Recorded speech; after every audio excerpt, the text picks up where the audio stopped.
interesse da esfera pública, o interesse que existe na esfera pública. Uma coisa é o interesse público, outra coisa é o interesse localizado na esfera pública. A esfera pública é uma construção social que aparece como sendo a própria sociedade, que substitui a sociedade, mas que é produzida tendo como referência a legitimação do vigente. E isso perpassa todos os mecanismos da esfera pública. Então, o que poderia ser um interesse público, no sentido de ser uma manifestação comum, no sentido de ser uma vontade geral, como coloca o Rousseau, coisas que tais, acaba sendo público no sentido que interessa a legitimação do vigente, apenas. E as próprias formas de estruturação da discussão, elas são imbuídas desse objetivo fundamental. Então, para você resgatar o interesse público, você tem que associar o interesse público, de alguma maneira, e isso cabe a nós fazermos, com os interesses que parecem públicos na esfera pública. É isso que é a principal tarefa. Não adianta você mergulhar na esfera pública achando que você já encontra o interesse público ali. Você não encontra.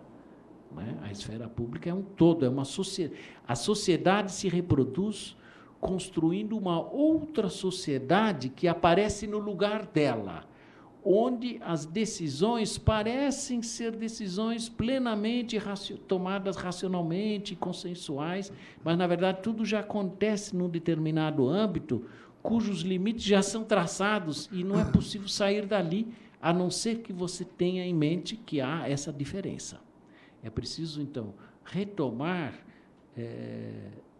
o próprio processo de elaboração da sociedade, enquanto ela é subordinada a esses interesses ideológicos de mera reprodução do vigente, para conseguir ter um padrão crítico em relação à esfera pública. Senão, você apenas faz publicidade. A publicidade é uma maneira pela qual o público aparece dentro da esfera pública já traçada. Essa que é a questão. Então, muitas questões hoje parecem públicas, mas, na verdade, são apenas formas de tornar público um interesse privado, ou vários interesses privados que são coletivizados. Mas não adianta só você tornar público interesses privados. Os interesses privados continuam dominando a esfera pública, assim. Eles não se transformam, por causa disso, em interesses públicos. Os interesses públicos têm que ser acertados coletivamente, conforme o interesse dos agentes, que têm que se organizar socialmente conforme determinados interesses, e a gente sabe que a sociedade é organizada em termos de uma estrutura de classe. Então, existem organizações sociais de classe e existem conflitos no âmbito dos interesses públicos. Existem interesses públicos de um tipo e interesses públicos de outro tipo, e aí você tem que discutir, por exemplo, os interesses do capital, os interesses dos trabalhadores, e aí você tem que discutir os conflitos, as contradições que existem no âmbito dos verdadeiros interesses públicos. Isso é uma coisa. A outra coisa é você conferir publicidade a um conjunto de interesses privados. Então, por aí você descobre que, esse é um dado importante, talvez eu já encerro aqui, nós estamos nos aproximando perigosamente já do nosso final. A esfera pública, na verdade, ela é um conjunto de interesses privados que adquirem unidade em função de um determinado interesse privado também. São os interesses privados que existem na esfera produtiva, né? Na verdade, é o valor abstrato, o trabalho abstrato da produção mercantil que junta, como se fosse um interesse público, algo que, na verdade, é uma esfera pública, mas que é uma costura de um monte de interesses privados que são apresentados como um todo, que, na verdade, eles não são, né? É um arremedo de unidade pública. é apenas tornar público, ou seja, expor a todo mundo, um conjunto de interesses privados. É preciso, portanto, fazer essa distinção. Essa é uma distinção fundamental. Não é? O principal... É nisso que eu já encerro por aí, porque o meu tempo já está mais do que esgotado, é por aí que o Habermas... e aí eu volto à minha ideia do buquê, né? Aí que é interessantíssimo a gente usar essa reflexão da esfera pública do Habermas para recuperar de novo as ideias da indústria cultural e de como a mídia, né? A televisão, vamos falar claro, né? A televisão, por exemplo, ela constrói essa esfera pública como se fosse um interesse público, diariamente. Ela faz isso não apenas e basicamente veiculando conteúdos, mas veiculando as maneiras de conseguir fazer essa costura, né? O importante são os modos de ser, a vida, os valores da vida que você assume, as discussões que você passa a ter, aquilo que é importante, que não é importante, que são as coisas que importam na sociedade de consumo, que permitem costurar a sociedade como se fosse uma esfera pública burguesa. Tudo bem costurá-la como se fosse uma esfera pública burguesa, mas essa esfera pública burguesa ela não tem a ver nada com os interesses públicos. Esses precisam ser sempre obtidos a partir de uma reflexão crítica em relação a essa esfera pública, que se apresenta como se fosse a nossa sociedade do dia a dia, mas ela não é. Os problemas são resolvidos ali, mas, na verdade, eles não são resolvidos. As coisas são apresentadas sempre como ideais distantes que jamais são satisfeitos, né? Ali parece que tudo funciona, as pessoas vivem de uma maneira harmônica, elas se juntam, discutem os temas como se o melhor argumento fosse aquele que vai vencer no final, e a gente não sabe que não é nada disso, né? Existe o argumento da força, continua existindo, né? Da imposição, né? E, na verdade, a discussão serve apenas para legitimar o que já existe, e não para criar a realidade virtual em que a gente se situa, em que tudo é aparentemente discutível. Não, vamos discutir, vamos argumentar, então não tem argumento nenhum, né? Bom, desculpa, aí no final eu me atropelei um pouco para aproveitar o tempo, mas o que eu queria apresentar é mais ou menos isso. Muito obrigado.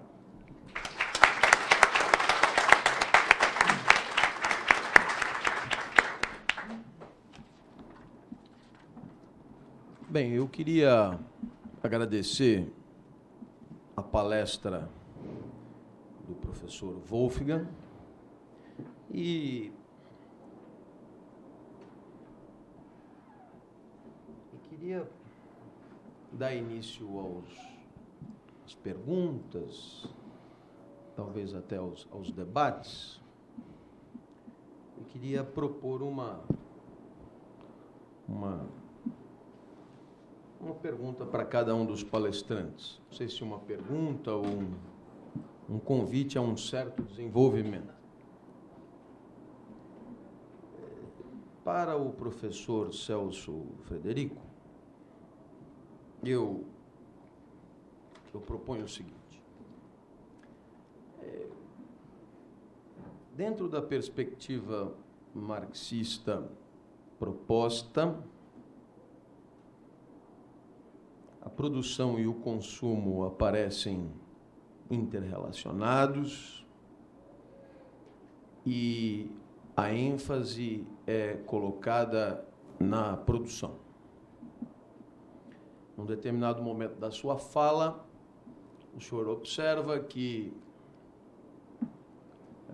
para alguns, o senhor cita os pós-modernos, o consumo passa a assumir uma certa primazia e, de alguma maneira, as pessoas passam a se identificar, acho que foi essa a expressão, passam a se identificar a partir de práticas de consumo e, de alguma forma, não se identificam mais a partir da sua posição em relação à produção.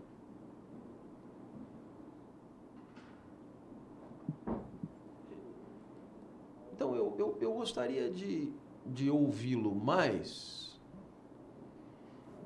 em dois aspectos. O primeiro deles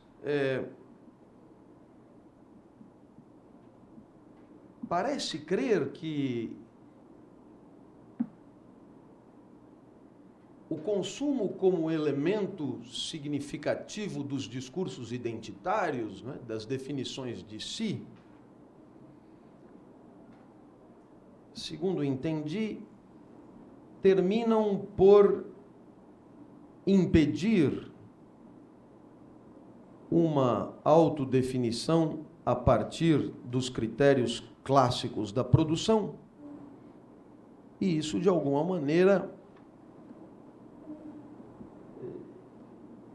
deslegitimaria o chamado pertencimento às classes sociais. Então, gostaria de ouvi-lo numa questão que é a relação entre esse papel do consumo na definição de si e o pertencimento de classe, ou talvez até mais longe, a chamada consciência de classe. Aproveitar a sua notória competência em Lukács para entrar nesse aspecto da questão consumo e consciência de classe. E um segundo aspecto que eu queria sugerir, autorizado pela sua fala, o senhor fala então nos pós-modernos, e nós recentemente recebemos a visita do professor Michel Maffezoli, amigo e companheiro do professor Baudrillard, que o senhor citou. O professor Maffezoli tem, na reflexão sobre as tribos, o seu momento mais fértil. Então, eu me perguntaria, como é que o senhor, dentro da perspectiva marxista trabalhada na palestra, como é que o senhor vê esta tribalização da sociedade proposta pelo professor Maffezoli? Como é que o senhor vê a tribo como um quadro sociológico legítimo de canalização das pulsões, da libido, dos desejos e das inclinações de consumo? E ainda uma curiosidade suplementar, numa perspectiva ainda muito diferente, numa angulação completamente outra, dentro de outro paradigma, como é que o senhor vê a relativa autonomização dos campos sociais de Bourdieu diante do mesmo problema? No fundo, o que estamos propondo aqui é maior ou menor autonomia, se eu entendi bem. Então, de que maneira a existência de campos como o campo publicitário, o campo jornalístico, o campo acadêmico, são ou seriam, dentro da sua fala, espaços legítimos de organização da libido, né? O professor Bourdieu, em respostas, chega a dizer que haverá tantas libidos quantos forem os campos sociais e os troféus por eles ungidos. Então, gostaria de ouvi-lo nesse sentido, e acho que essas inquietações são as minhas, e, enfim, como só poderia ser, né? Então, meu olho. No que diz respeito à segunda fala, um ponto me angustia. Eu vou começar pelo último aspecto que o senhor destacou, que é a diferença entre, onde eu coloquei, eu sabia, aqui, a diferença entre interesse público e interesse na esfera pública. O senhor explica com uma clareza notável que uma coisa é uma coisa e a outra coisa é outra coisa. A esfera pública é um espaço de manifestação de interesses privados e, de alguma maneira, muitos desses interesses são alinhavados e costurados de tal forma a parecerem interesses públicos. mas que, no fundo, são manifestações, digamos, de apetites singulares e privados. Ora, alguém não poderia dizer que o interesse público habermasiano ou a vontade geral de Rousseau nada mais é do que uma tentativa dissimulada de fazer um interesse privado e convertê-lo em um interesse público idealizado e, portanto, absoluto, indiscutível, provavelmente acessível a poucos, tal como Platão e o Mundo das Ideias e qualquer outra proposta idealista? Ora, me parece, digamos, estrategicamente conveniente no debate público eu imputar ao interesse adversário a pecha de interesse privado, pessoal, arbitrário, e ao meu próprio interesse a alcunha de interesse público e, portanto, paradoxalmente, desinteressado. De qualquer maneira, essa não poderia ser uma argumentação. Nesse sentido, quando Habermas propõe um tipo ideal com perspectiva normativa e define o certo e o errado, o bom e o mal, o adequado e o inadequado, faz da possibilidade de debate, de discussão, um bem em si. E depois, conforme o senhor explicou, dedica a sua obra à discussão das melhores condições materiais de organização dessa discutibilidade, né? Dessa possibilidade de debate. E é curioso que ele faz da democracia representativa um modelo, um ponto, digamos, ideal de conveniência, de alguma coisa que ele julga pertinente e adequada, e nessa passagem do capitalismo liberal para o capitalismo monopolista, teríamos perdido em possibilidade de discussão dos verdadeiros temas que importam, né? E, curiosamente, essa passagem, o outro lado da moeda de observação dessa passagem, é a passagem de um cidadão para um consumidor. Então, a minha pergunta, no final das contas, esse consumidor, que é, no final, o que nos interessa aqui, em grande medida, no olhar habermasiano, ele é vítima de um processo de dominação, não é? E, de alguma maneira, ele, se não tivéssemos perdido essas prerrogativas de discutibilidade, estaríamos hoje num estágio em que o cidadão ele poderia, em condições muito mais vantajosas, apresentar argumentos e desse embate argumentativo identificarmos o melhor argumento dentro de uma racionalidade que satisfaria certos interesses públicos. Enquanto que o consumidor, dentro dessa perspectiva de contraste de um tipo ideal normativo e da realidade estudada hoje, esse consumidor é vítima de um processo de dominação. Então, a minha angústia é, o senhor poderia destrinchar um pouquinho mais os atributos deste consumidor que deixou de ser cidadão e, portanto, está impossibilitado de participar da esfera pública da melhor maneira possível? Essa a minha, não sei se eu me fiz claro, mas era essa a minha, para começar aqui a discussão. Muito bem, professor. Na verdade, o professor Clóvis não me propôs 3 perguntas, né, mas 3 temas para novas conferências bastante complicadas. Mas que, nas suas questões, só há uma coisa que eu acho que está errada.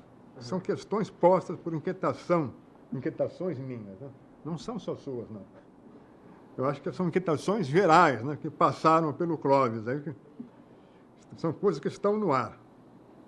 E o que está no ar? Bom, o que está no ar é a consciência de uma profunda transformação em curso, né, na sociedade capitalista moderna.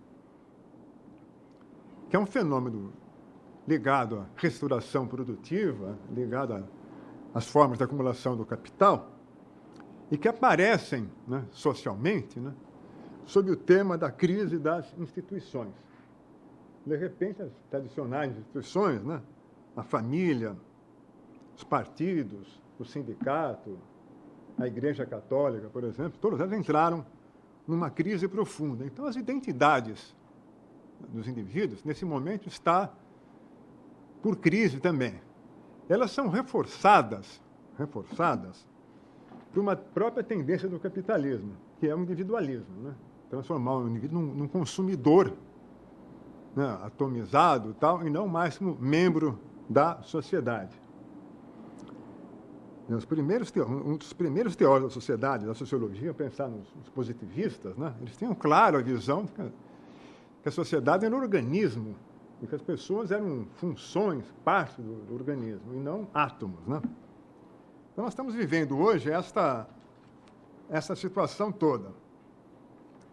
Muito bem. Os indivíduos se identificam através de padrões de consumo. Bom, isso pode ser uma manifestação subjetiva deles.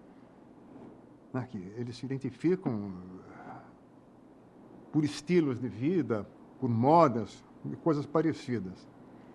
Quando eu falei sobre as grandes galerias, a Galeria do Rock, eu procurei enfatizar, né, que uma coisa é a motivação do indivíduo, né, a sua certeza, suas convicções.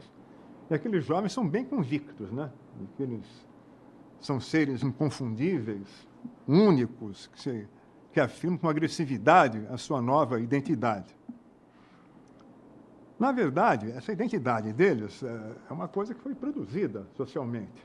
Não é uma criação do indivíduo. Eles estão, no fundo, a serviço, né, sem saber, coitados, da grande indústria do entretenimento e da indústria fonográfica, que cria essa multidão de fãs que afirmam a sua identidade.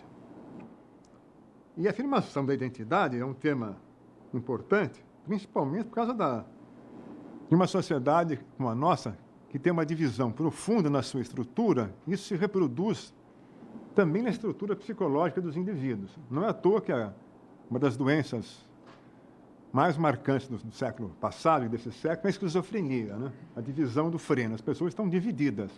A identidade tornou-se um problema filosófico e médico importante, né? E há também toda uma literatura em torno da internet, onde as pessoas assumem diversos papéis, diversas identidades. O que é homem, é mulher, é homossexual, é velho, é criança. Como se isso tivesse muita significação na vida real, né? Nós estamos aí no mundo imaginário do cyberespaço. Então, uma coisa são essas crises na subjetividade, que são importantes, são dramáticas, mas é bom buscar a conexão delas com o movimento real da sociedade. Bom, em relação aí a outras questões colocadas, né,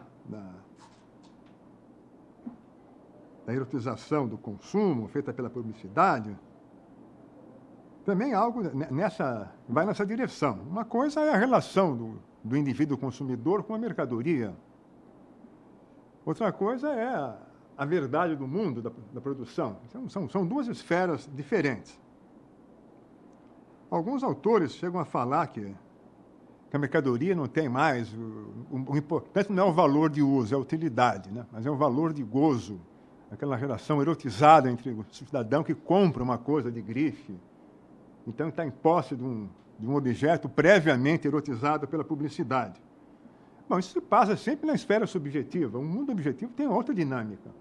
E até que ajuda a explicar essas manifestações subjetivas. Então, é um tema bastante espinhoso para tentar responder assim, numa tacada. Né? Apenas separaria os dois âmbitos. Finalmente, há uma questão, que é o Bourdieu, outra questão complicadíssima. Né?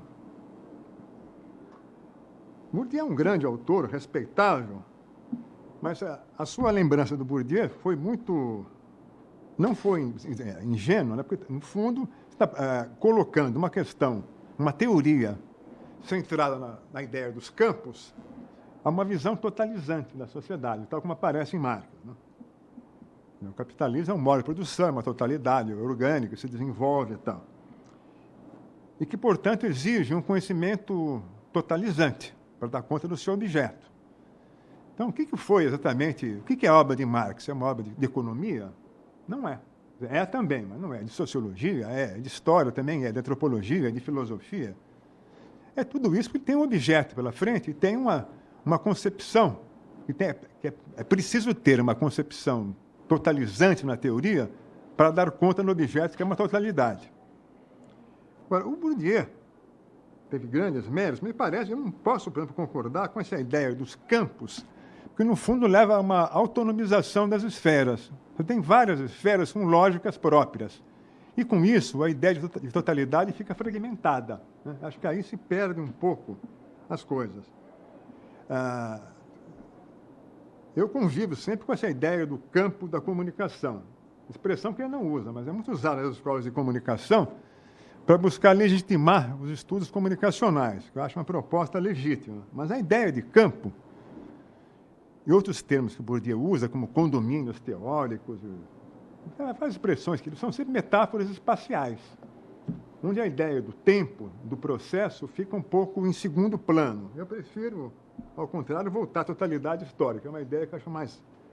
A gente pode dar um... Claro que pode. Não, observação. O meu conhecimento de Bourdieu, evidentemente, é muito pequeno com relação ao que o Clóvis tem e ao que você tem. Agora, eu nunca li o Bourdieu vendo os campos com essa separação que o Clóvis colocou, que você colocou. Quer dizer, esse embate entre o Bourdieu e a visão de totalidade de Marx, para mim, nunca existiu. Eu não sou especialista em Bourdieu. Quero deixar isso claro. Certo? Quer dizer, eu nunca vi o Bourdieu dizer que o campo da comunicação, então, trata só de comunicação, o campo acadêmico trata só do acadêmico. Não me parece isso. Mas eles têm uma dinâmica. Pode falar, o especialista. Para ser totalmente fiel ao autor, ele fala de uma autonomia relativa dos campos. E essa questão de autonomia relativa é o tipo da expressão que cada um pega no ponto que lhe apetece. Uns enfatizam a autonomia e outros a sua perspectiva relativa. E justamente o estudo dos campos é o estudo da identificação do nível dessa autonomia. Então não há, na verdade, ilhas isoladas, não há, isso não existe, não é? Existe, na verdade, obviamente, comunicação entre os campos, mas Bourdieu, nesse sentido, ele é claro ao dizer que um campo será tanto mais estruturado quanto ele, de alguma forma, tiver troféus próprios, regras próprias de funcionamento e, portanto, agentes que jogam um determinado jogo e que atribuem um certo valor a certos troféus que agentes de outros campos não podem atribuir. Então, há uma ideia de autonomização e de alguma forma, eu penso que existe uma perspectiva talvez até evolucionista na origem da teoria dos campos, no sentido de que o campo será tanto mais estruturado e tanto mais, digamos, avançado, quanto mais ele implicar fronteiras simbólicas claras com outros campos sociais.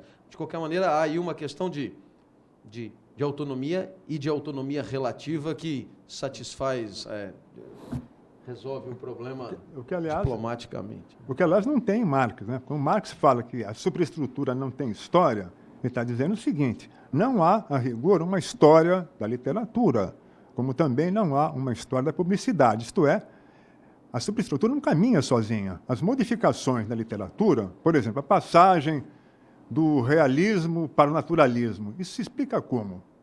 Através da consciência dos escritores ou através de uma mudança profunda na sociedade. Então, quem quer estudar literatura deve estudar o quê? A história da sociedade. As modificações da publicidade nascem das necessidades, né, da transformação histórica. Elas não nascem na cabeça do publicitário. Essa cabeça reproduz, né, o que se passa na base da sociedade. Então, nesse sentido, a análise de Marx é inteiramente totalizante, né? Ela não confere autonomia às partes. Na política não tem autonomia, a economia não tem autonomia, estão todas interrelacionadas, né, nesse sentido. Agora a palavra para o professor Wolfgang.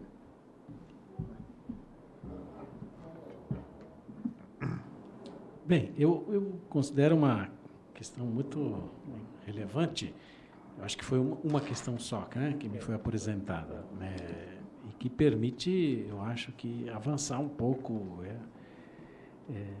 Tem um pouco a ver com, enfim, o que eu não disse aqui.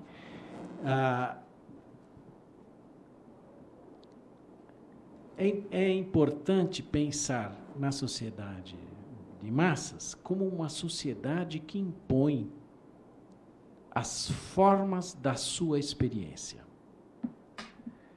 A sociedade de massas impõe à massa a experiência que a massa tem da sociedade. Esse que é o segredo da publicidade. A publicidade não fala de um objeto.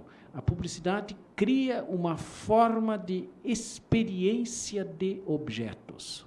E o que eu disse é que a esfera pública burguesa, ela é uma esfera pública que não tem a ver com o interesse público imediatamente, porque ela é pautada numa espécie de experiência apresentada como pré-fabricada. É o esquematismo da indústria cultural.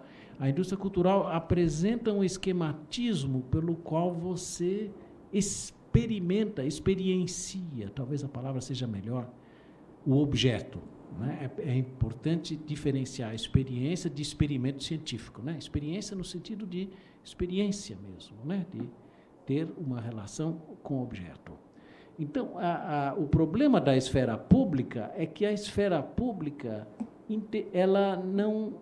ela interrompe a capacidade de experiência dos indivíduos em relação à sociedade. Ela apresenta uma maneira de experimentar a sociedade. E essa é uma experiência que já é apresentada às pessoas, ela é estranha a elas, ela é quase que imposta nas suas formas. Existe, então, uma espécie de ruptura do tempo das pessoas. Né? Não são experiências próprias, por isso que não são públicas. São privadas nesse sentido. Né? O grande problema da esfera pública burguesa, o grande problema da sociedade ideologicamente construída, é a ruptura da experiência do indivíduo.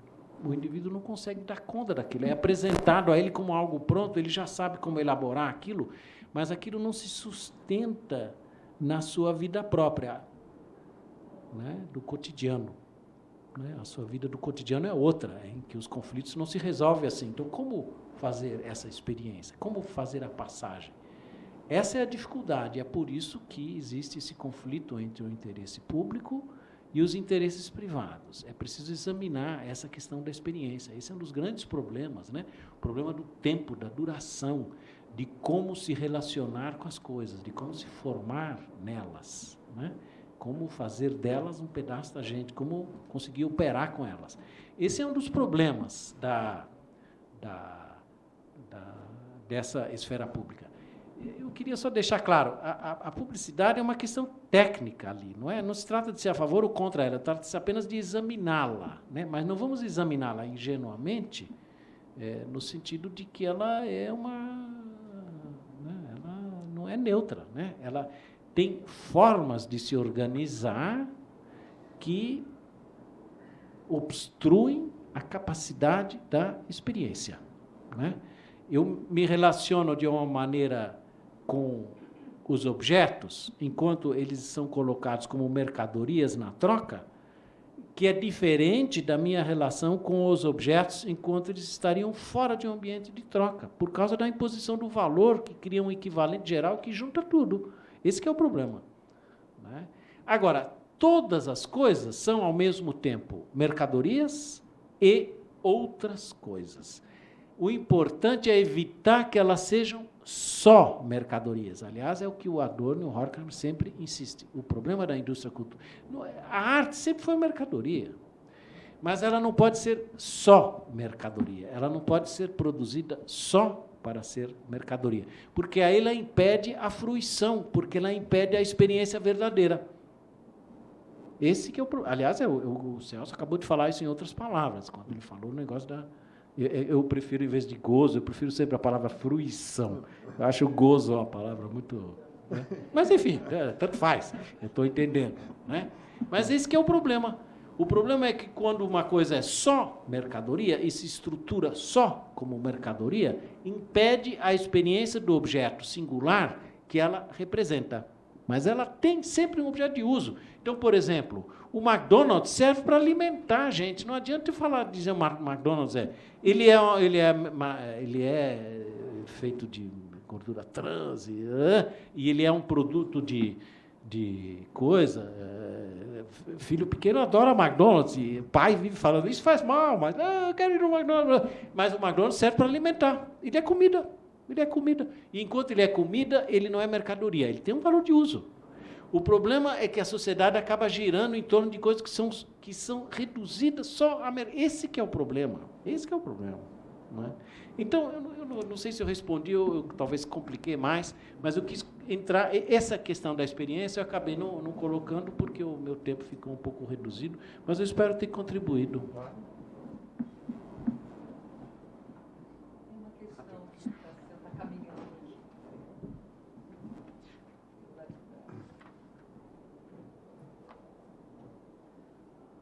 Pergunta do Jaime. Jaime. Pergunta é para os dois palestrantes. Existe no Brasil um grande envolvimento de políticos e da igreja com os veículos de comunicação, TV, rádio, jornais, etc. É claro que esse processo visa a manipulação da opinião pública. Como que a sociedade pode se livrar desse processo de manipulação?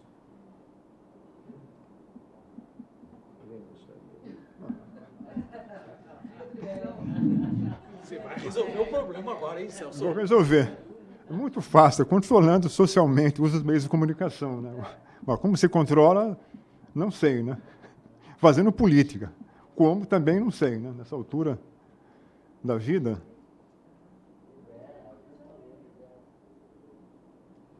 Ok.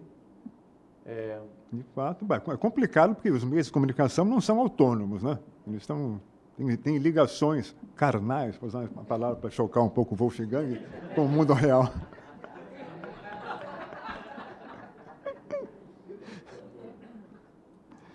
Quer falar alguma coisa? Não sei. Eu acho que ali a primeira coisa que eu acho é a seguinte: não há saída individual. As saídas têm que ser sociais e têm que passar pela organização social. Né? Eu acho que esse é um dos grandes problemas do retorno que o Horkheimer propõe ao modelo liberal, né? Que ele individualiza no cidadão. Na verdade, essa que é uma questão. O cidadão já é uma construção a partir de formas de organização social, né? de coisas, de estruturas coletivas de representação. Essa eu acho que é uma primeira coisa. Eu acho que, então, não há uma saída individual. E a segunda é tornar as questões públicas, no verdadeiro sentido, para que as pessoas consigam ter a experiência de como elas estão sendo enganadas. Eu acho que não há... Essa que é a formação da cidadania. Não é? Agora, isso ocorre fora da sociedade não tem saída individual, não adianta. Né? E essas experiências também acabam não sendo experiências individuais, são experiências sociais, de grupos também. Né? Então, eu acho que essas seriam duas maneiras de recuperar uma certa experiência da fraude. Antes que a gente comece a saber em que a fraude consiste, precisa haver a experiência de que há uma fraude. Só isso já é algo que está cada vez mais difícil. As pessoas vivem num simulacro de sociedade que desorganiza elas e enquanto individualiza, expõe cada vez mais ao exercício dessa violência manipulatória. Né? Eu acho que esse é um dos primeiros problemas. Individualizar as pessoas e imaginar que, individualmente, elas consigam ter algum acesso. E, aí, ao contrário, assim, elas são cada vez mais expostas e se tornam cada vez mais distantes do próximo também. Então, é aquilo que antigamente se chamava de solidariedade, né? de estruturas de solidariedade, elas são rompidas. E elas parecem... o coletivo, o comum, é construído pela própria mídia. Isso já é o primeiro problema. Esse coletivo que a mídia constrói precisa ser confrontado com os coletivos reais que existem, como as pessoas se articulam de alguma maneira. Não é à toa que existe essa vontade de se articular de uma maneira, e aí também é uma maneira falsa, mas, enfim, mas ela aparece, por exemplo, nessa multiplicidade de organizações evangélicas. São tentativas de contrapor. Também são tentativas construídas e artificiais, mas são tentativas de mostrar que o homem é um ser social, né? O indivíduo já é uma abstração do ser social. Os homens são coletivos, né? A história da humanidade é isso. Os homens antigos não tinham nome de família. Eles eram pessoas. Né? O grego não tinha. Ele era um pedaço da cidade. Ele era um homem da polis. Ele tinha que só que se matou por causa disso. Né? Então, o indivíduo é uma produção social, já. Né?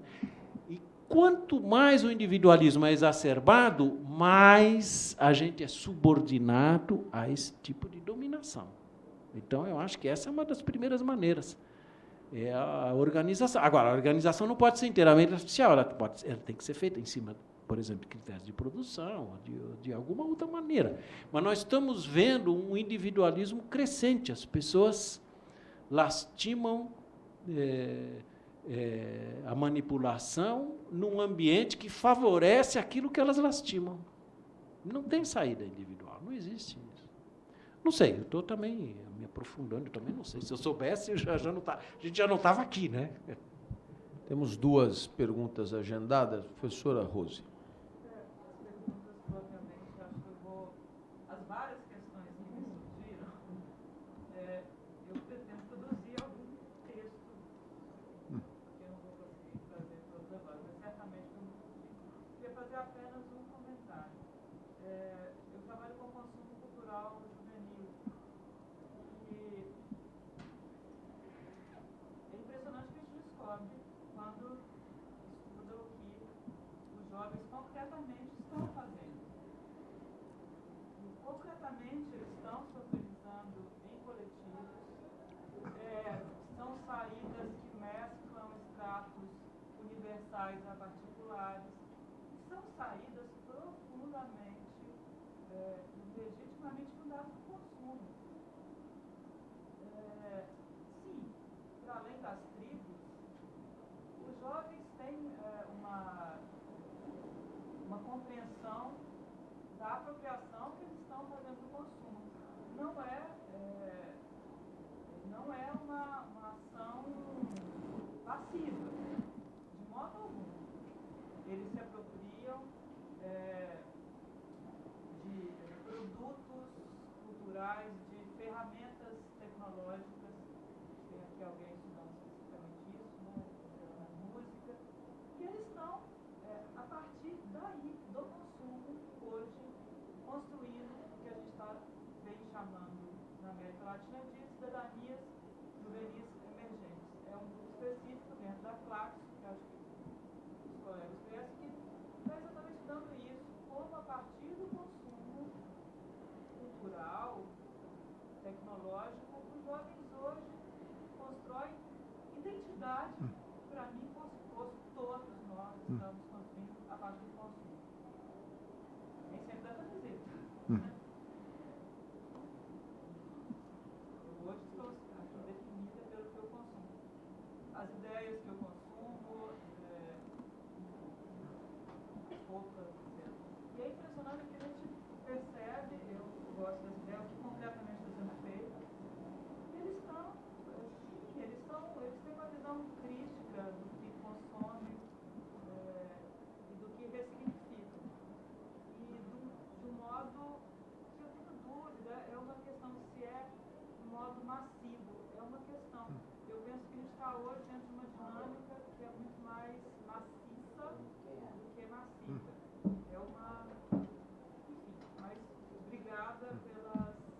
eu posso comentar rapidamente isso aí? Não, eu achei muito interessante isso. Novamente a questão, eu acho que é importante deixar isso claro. Consumo é uma coisa boa. O problema da indústria cultural é que ela consome valor de troca e não valor de uso. Consumo de valor de uso a gente precisa. Nós vamos sair daqui e comer agora. O consumo não é uma coisa ruim. Sociedade consumista tem que definir o que é isso. O problema da indústria cultural é que ela consome valor de troca e não valor de uso. O valor de uso é uma boa. Aliás, não tem ninguém que consegue passar sem consumir valor de uso. Nós comemos. Então, as pessoas, no fundo, por exemplo, quando elas estão frente a uma publicidade, sei lá, na televisão, as pessoas sabem o que dali importa para elas ou não. As pessoas, elas ficam fascinadas. E tem uma pesquisa famosa que o Adorno fez, um pouco antes de morrer. Eles fizeram uma pesquisa interessantíssima sobre como a mídia consegue criar eventos midiáticos, chamados de midiáticos, né? E que fascinam as pessoas, e como as pessoas, no fundo, sabem em que parte aquilo ali influi ou não na vida delas. Então, é só você, digamos assim, no Brasil, eu não sou muito perito nisso, mas eu imagino, agora estou me referindo à leitura de consultório médico, revista Caras ou coisas desse tipo assim. A Princesa Diana. O que a Princesa Diana tem a ver com o nosso cotidiano? É uma coisa midiática, não tem nada a ver. Mas as pessoas ficam fascinadas. Não, uma princesa, olha. Mas, no fundo, elas sabem em que medida aquilo influencia ou não o cotidiano dela no outro dia, que tem que pegar o ônibus, que o avião caiu, que o trânsito está uma porcaria, que tem a greve do metrô, ou que ela está ganhando uma porcaria, vão mandar ela embora. Enfim. Essa diferença as pessoas sabem fazer. Ninguém é bobo.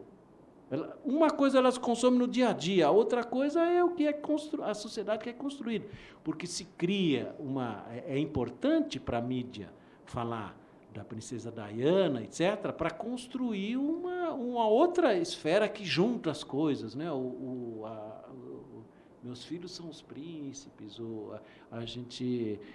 é importante as questões de consumo que são marcadas por grifes, por consumos virtuais, existe uma outra realidade, né? Agora, o importante não é que existam só as duas realidades, o importante é que as pessoas sabem diferenciar muito bem, né? As pessoas, na hora H, sabem o que está acontecendo. Tanto é que existe um mistério hoje de como operam os mecanismos da política para além dos meios de comunicação de massa. Porque os meios de comunicação de massa hoje todos têm uma direção na política. E, mesmo assim, as pessoas estão fazendo outra coisa. Domingo acabou de sair a pesquisa ali. Eu ouvi da minha casa, o pessoal, fora Lula, cachaceiro, estava falando aí. Eu moro ali, eu ouvi. Né? No outro dia, sai lá. Não estou dizendo, não é que um lado é esse, o lado é aquele. Mas há um problema ali no meio visível. Eleição você não ganha na mídia. Existe alguma relação imediata que passa por largo de exemplo. A Rede Globo o tempo todo foi contra as eleições diretas. É uma coisa que eu participei muito, então eu sei como é que era aquilo. Tanto é que surgiu aquele bordão lá, Rede Globo, ninguém é bobo, como é que era aquela coisa? Fora a Rede Globo. Fora a Rede Globo, o povo não é bobo. Isso, né? Isso. Então, quer dizer, tem um problema ali. Isso que é o importante. Há essa diferenciação, né? Então, o consumo não é uma coisa ruim. Consumo de coisas para consumir. Agora, consumir valor. O problema é que nós consumimos valor, coisas abstratas, né? Nós consumimos formas de equivalência. Nós amamos mercadorias por serem mercadorias. Elas já não são mais alguma coisa que é vendida no mercado. Elas são só vendidas no mercado. Você nem sabe mais o que é. É o virtual, é o que interessa para o nosso cotidiano saber a cotação da Bolsa. No entanto, cada meia hora tem lá. Hoje a Bolsa em não sei aonde subiu, e aí todas as outras subiram, ou caíram. E eu continuei caindo no meu... Eu nem sei, mas está lá no jornal. É uma maneira de controlar, é uma maneira de você criar uma situação em que você tem que se situar. O que me interessa? Eu não sei. Todo o discurso do economês é um discurso que valoriza apenas valor e não mais valor de uso. Você não sabe, é um mistério que bolsa sobe. É especulação pura e simples. Não tem nenhuma razão, é especular. Bom, Marx já dizia isso, né? Marx viu o começo do desenvolvimento das sociedades anônimas. É especulação pura. No entanto, serve para manter você sob e aí serve para acumular, né? Porque o banco, em função disso, já te cobra mais no empréstimo, que subiu, ó, não sei aonde e tal, o risco Brasil, que ninguém nem sabe o que é, né? Quer dizer, são coisas, lógico que se sabe, são coisas inventadas para produzir, né? E a produção, o capital financeiro é isso, né? É um capital que se reproduz sem produzir riquezas materiais. Ele só produz só. A troca produz um negócio que não existe, é só enquanto está ali. Você não pode ser o último da fileira, porque se você for trocar todos aqueles bônus lá por coisa, não tem mais. Então, cuidado, não pode ser o último. É isso. O país hoje, o mundo é centrado um pouco nisso. É isso que nós temos que pensar. Um comentário sobre a cultura juvenil. Bom, estou me lembrando aqui no livro do Hobsbawm, A Era dos Extremos. Ele fala sobre a criação da juventude, né? A juventude nem sempre existiu enquanto tal, né? O jovem era alguém que se preparava para ser um adulto. Logo, ele não era. O jovem não era, né? A partir de um certo momento, mais ou menos a década de 50, por aí, o jovem começa a aparecer no momento em que ele desponta como um segmento importante de consumo. Indústria fonográfica, cosméticos. Então começa um culto à beleza da ninfeta, coisa que nunca existiu na história da humanidade, né? Pelo menos em épocas antigas, a pessoa apreciava as gordinhas, as meia-idade. De repente... Questão de bom gosto, né? De repente as coisas mudam, porque o jovem passa a ser um consumidor, passa a consumir, né? Bom, não precisa ir muito longe, basta olhar o quarto dos nossos filhos, né? E comparar com os nossos quartos. Meu ascético quarto, que tem uma mesinha e um livro em cima. A minha filha tem televisão, tem computador, tem DVD, tem um monte de uma parafernália eletrônica. O quarto era um bazar de mercadorias, né? Um depósito, uma coisa impressionante o que tem lá dentro. Então, de repente, surge o jovem é atingido assim, né? pelo consumo e pela manipulação do consumo. Agora, o que você está dizendo sobre as culturas juvenis aí, eu não diria que eles estão se identificando pelo consumo. Isso também ocorre, né? Com os admiradores da Xuxa, coisas que tais. Mas esses outros jovens que você está falando, eles estão não se identificando com o consumo posto, mas estão ressignificando o consumo. É esse que é o problema. Acho que você concorda com isso, né? Eles partem do que é dado e dão uma nova significação às coisas. Portanto, invertem os valores que estão em jogo. Acho que é isso.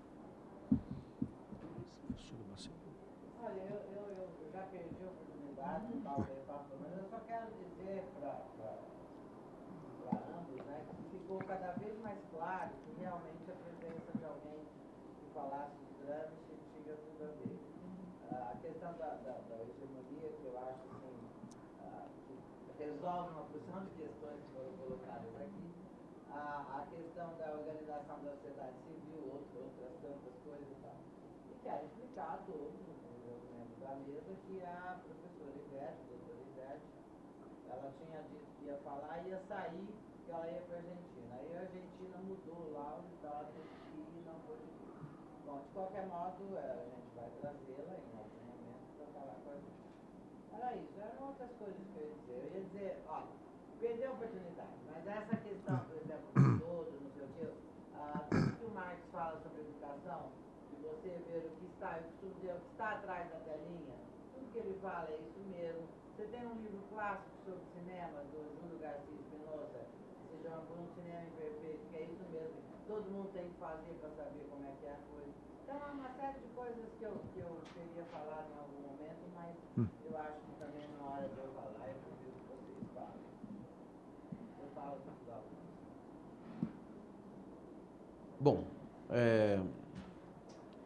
3/4 de hora depois do horário previsto, eu dou por encerrada essa primeira mesa, agradecendo de novo não só a todos os presentes, mas em especial aos 2 conferencistas que com muita generosidade nos proporcionaram momentos de enorme alargamento cognitivo, né? Então, eu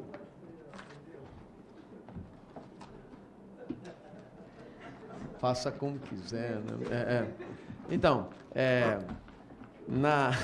na parte da tarde, o professor Everardo Rocha, por um problema de saúde, não comparecerá, de maneira que eu marco com os senhores para amanhã, às 9h, aliás, de acordo com o programa 9h30, né? Quando teremos a mesa sobre leituras contemporâneas do consumo, com a presença dos professores doutores Renato Ortiz, da Unicamp, e Olgária Matos, da USP. Ok? Então, muito obrigado a todos e até amanhã.